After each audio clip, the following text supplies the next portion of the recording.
What the Bible Says About Love, Part 1. In this series, we are exploring what the Bible says about love.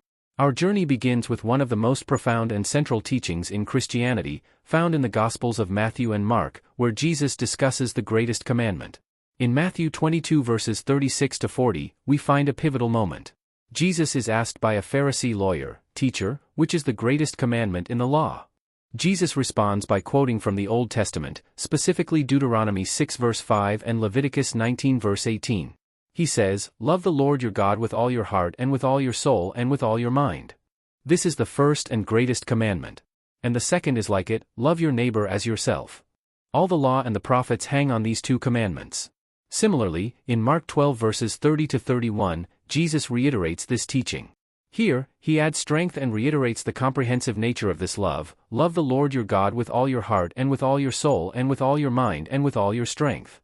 The inclusion of strength emphasizes the all-encompassing devotion we must have towards God. This teaching encapsulates the essence of the entire biblical law.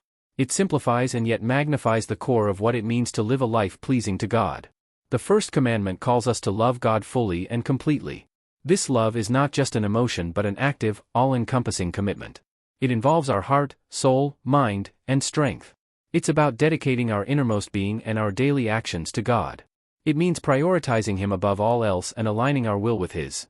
The second commandment, love your neighbor as yourself, is equally crucial. It underscores the importance of interpersonal relationships and how we treat others. Loving our neighbor means showing kindness, compassion, and respect to everyone we encounter. It means seeking the good of others, just as we would seek our own well-being. These commandments are interconnected. Our love for God naturally extends to love for others. When we truly love God, His love flows through us, enabling us to love others selflessly and sacrificially. This teaching is revolutionary because it shifts the focus from merely following rules to cultivating a heart and life of genuine love. It calls us to a higher standard, one that reflects God's own nature, as God is love, 1 John 4 verse 8.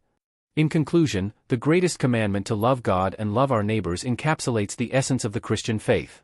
It calls us to an all-encompassing, active love that reflects God's love for us. As we move forward in this series, we will delve deeper into what this love looks like in various aspects of our lives and how we can live it out authentically.